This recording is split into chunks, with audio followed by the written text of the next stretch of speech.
जय हिंद, वंदे मातरम। स्वागत है आप सभी का फ्री एग्जाम जो यूट्यूब चैनल पर। दोस्तों, अगर आप सक्षमता परीक्षा 3.0 का एग्जाम देने वाले हैं तो आज हम हिस्ट्री और पॉलिटी से मिलाकर के 100 ऐसे प्रश्न शामिल किया है जो प्रीवियस ईयर में किसी न किसी एग्जाम में बार बार पूछे गए हैं।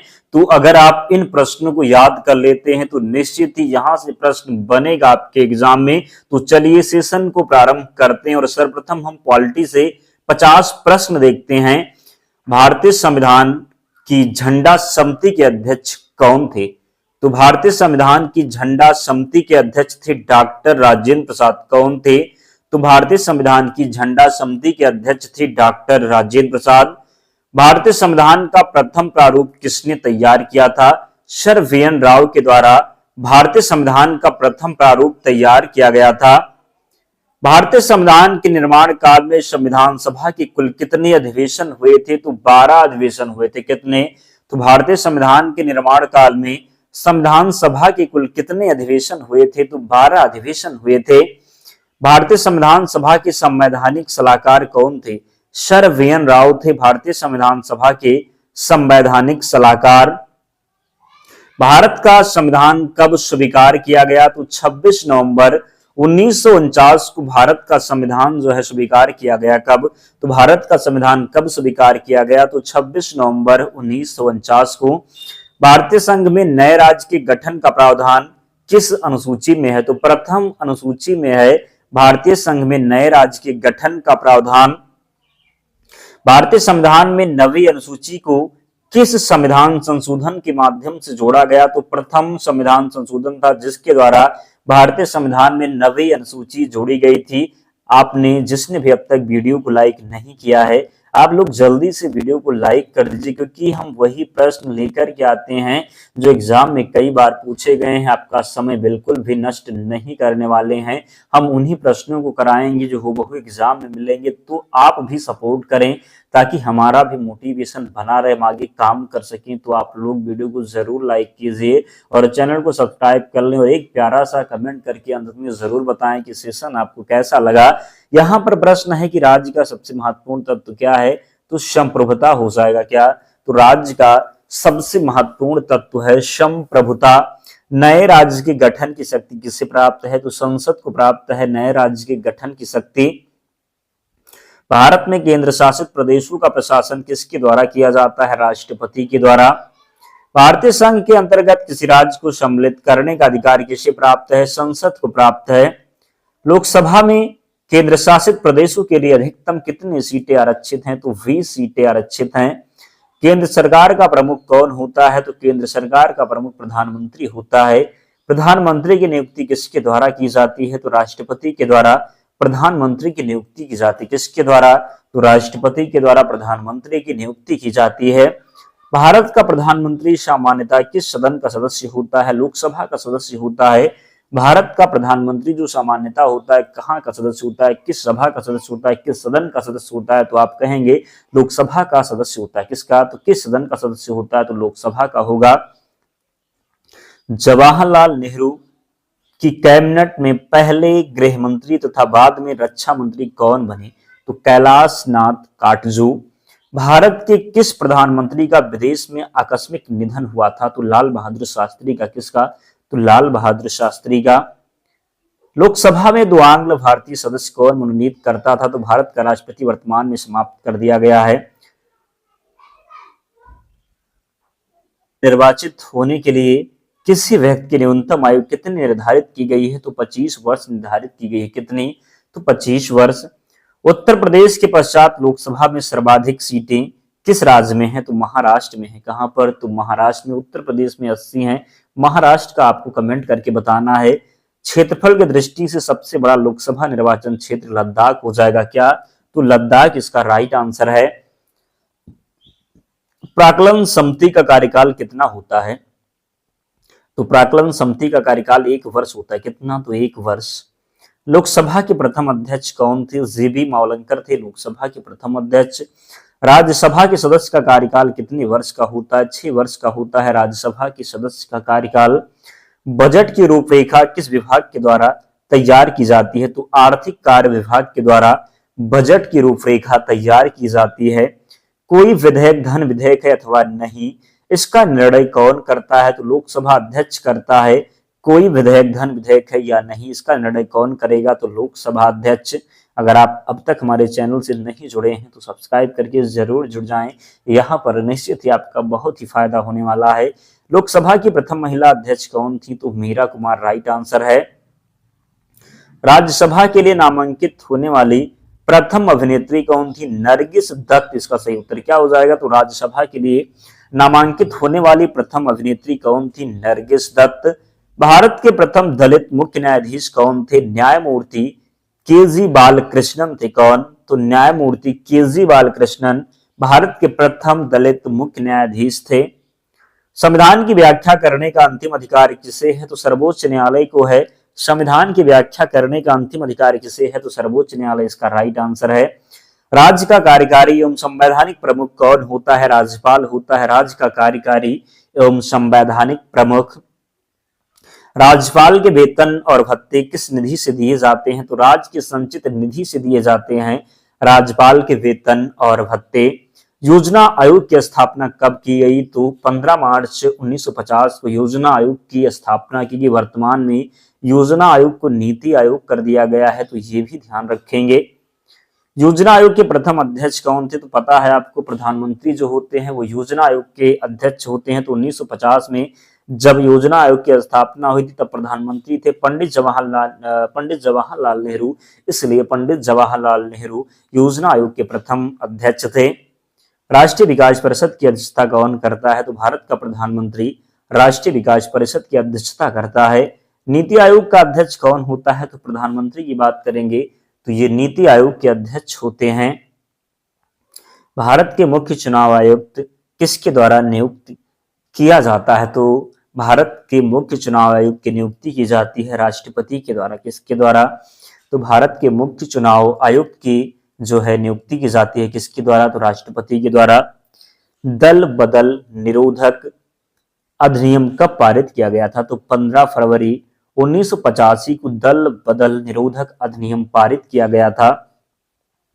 पंचायती राज किस सूची का विषय है? तो पंचायती राज की बात करेंगे तो ये राज्य सूची का विषय किसका? तो पंचायती राज जो है ये राज्य सूची का विषय है। भारत के किस राज्य में पंचायतों में अल्पसंख्यकों के लिए आरक्षण प्राप्त है? तो आंध्र प्रदेश क्या हो जाएगा? तो भारत के किस राज्य में पंचायतों में अल्पसंख्यकों के लिए आरक्षण प्राप्त है? तो आंध्र प्रदेश सही उत्तर है। अशोक मेहता समिति ने पंचायती राज के लिए किस प्रतिमान की संस्तुति की थी? तो द्विस्तरीय हो जाएगा। पंचायत चुनाव कराने हेतु निर्णय किसके द्वारा लिया जाता है? राज्य सरकार के द्वारा। पंचायत चुनाव कराने हेतु निर्णय किसके द्वारा लिया जाता है? तो राज्य सरकार के द्वारा। संविधान संशोधन का प्रावधान किस अनुच्छेद के अंतर्गत किया गया है? तो अनुच्छेद 368 इसका राइट आंसर हो जाएगा। संविधान संशोधन का प्रावधान किस अनुच्छेद के अंतर्गत किया गया है? तो अनुच्छेद 368। किस संविधान संशोधन अधिनियम को लघु संविधान कहा जाता है? तो 42वां संविधान संशोधन हो जाएगा क्या? तो किस संविधान संशोधन अधिनियम को लघु संविधान कहा जाता है? तो 42वां संविधान संशोधन जो हुआ था 1976 में। भारत के प्रथम राष्ट्रपति कौन थे? डॉक्टर राजेंद्र प्रसाद थे भारत के प्रथम राष्ट्रपति। प्रथम मुस्लिम राष्ट्रपति कौन बने? तो डॉक्टर जाकिर हुसैन बने प्रथम मुस्लिम राष्ट्रपति। भारतीय राज व्यवस्था में प्रथम सिख राष्ट्रपति कौन थे? ज्ञानी जैल सिंह। क्या हो जाएगा? तो ज्ञानी जैल सिंह।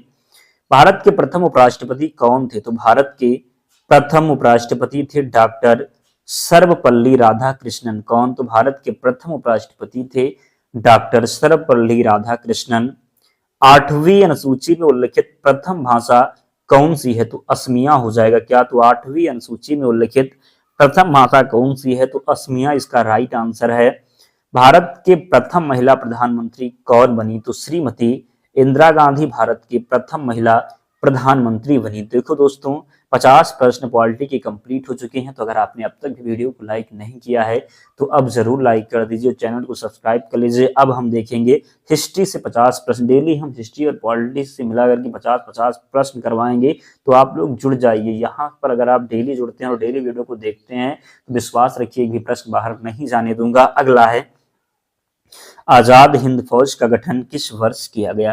तो आजाद हिंद फौज का गठन किया गया वर्ष 1942 में। कब? तो वर्ष 1942 में।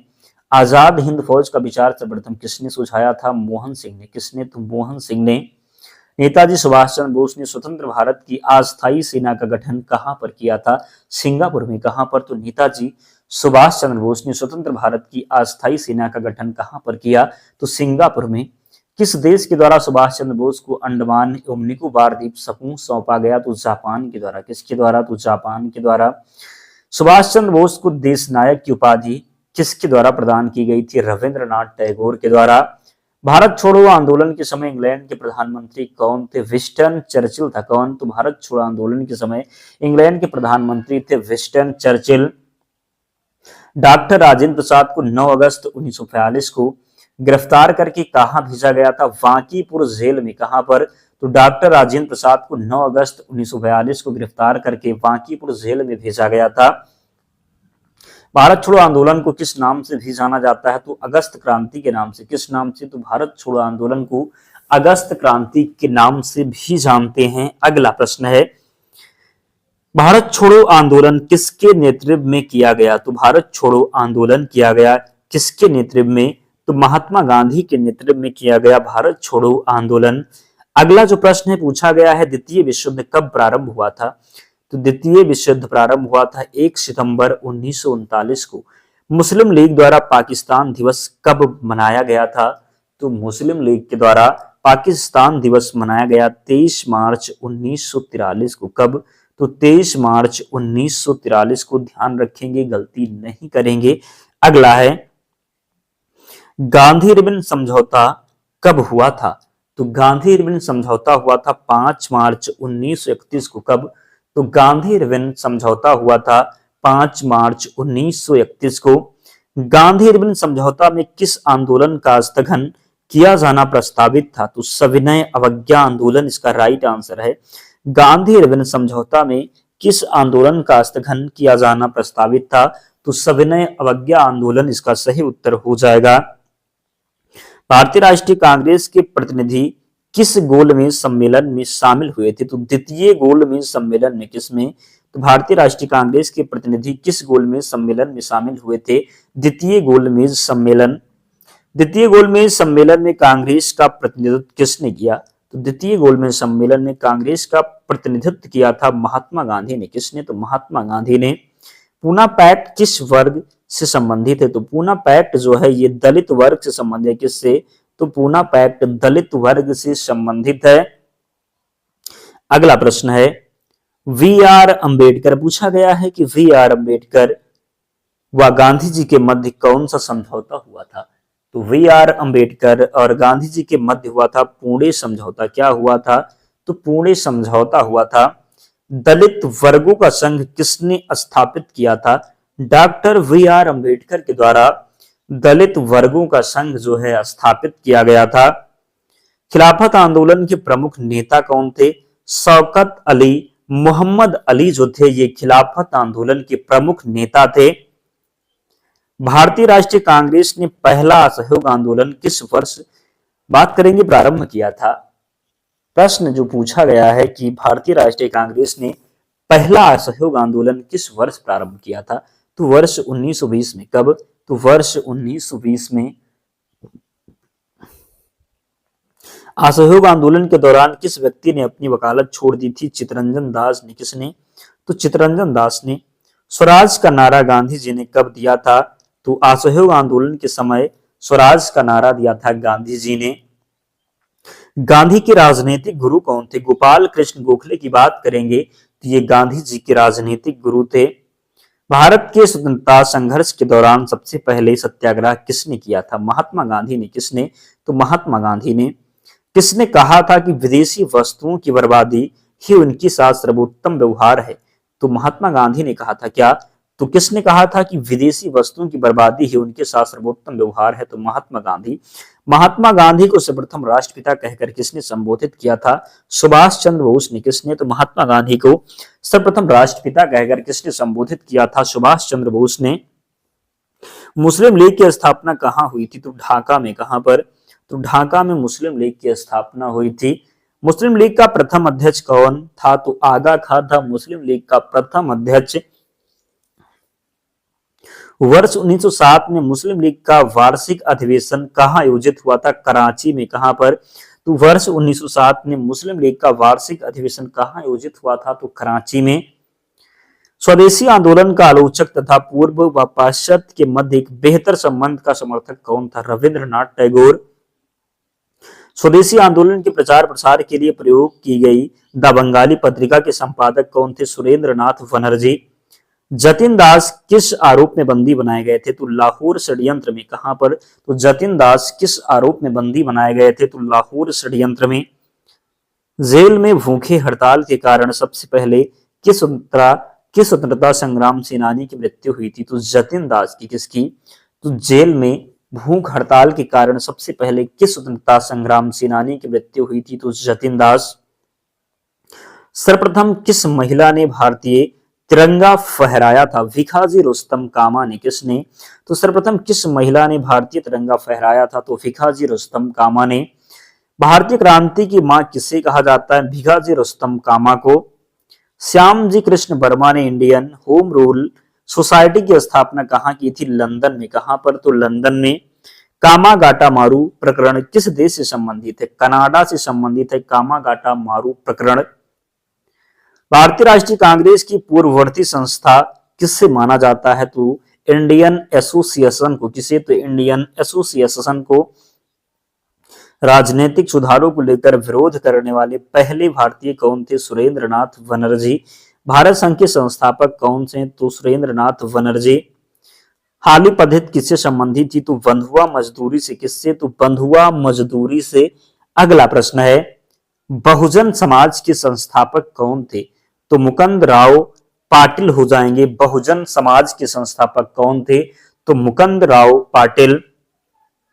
भारत में मुस्लिम सुधार आंदोलन का प्रवर्तक किससे माना जाता है? सर सैयद अहमद खान को भारत में मुस्लिम सुधार आंदोलन का प्रवर्तक माना जाता है।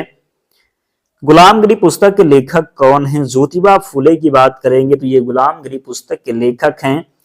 सर्वेंट्स ऑफ इंडिया सोसाइटी की स्थापना किसने की थी? गोपाल कृष्ण गोखले ने। किसने? तो गोपाल कृष्ण गोखले ने। भारतीय पुनर्जागरण का जनक किसे कहा जाता है? राजा राम मोहन राय को भारतीय पुनर्जागरण का जनक कहा जाता है। बहिष्कृत भारत पत्रिका से किसका का संबंध है? प्रश्न है कि बहिष्कृत भारत पत्रिका से किसका संबंध है? तो डॉक्टर भीमराव अंबेडकर का। हरिजन पत्रिका के प्रारंभकर्ता कौन थे? महात्मा गांधी थे हरिजन पत्रिका के प्रारंभकर्ता। भारत का प्रथम समाचार पत्र का बंगाल गजट किस वर्ष प्रकाशित किया गया था? तो वर्ष 1780 में। कब? तो वर्ष 1780 में। इंडियन नेशन अखबार का प्रकाशन कहां से होता है? पटना से होता है इंडियन नेशन अखबार का प्रकाशन। दोस्तों 100 प्रश्न आज थे जो हमने कंप्लीट करवा दिया है। तो अगर आप इसकी पीडीएफ चाहते हैं तो टेलीग्राम चैनल से जुड़ जाना, लिंक डिस्क्रिप्शन बॉक्स में है, या फिर आप टेलीग्राम पर जाएंगे और सर्च करेंगे फ्री एग्जाम जोन, आपको चैनल मिल जाएगा, ज्वाइन हो जाना, वहां पर आपको सारी पीडीएफ मिल जाएगी। और जिस भाई ने अब तक वीडियो को लाइक नहीं किया है आप लोग जल्दी से लाइक कर दीजिए, चैनल को सब्सक्राइब करिए, जरूर हमारे साथ जुड़ जाएं, निश्चित ही यहाँ से आपका बहुत ही फायदा होगा। तो मिलते हैं नेक्स्ट वीडियो में, तब तक पढ़ते रहिए, ध्यान रखिए अपना, स्वस्थ और सुरक्षित रहिए। जय हिंद।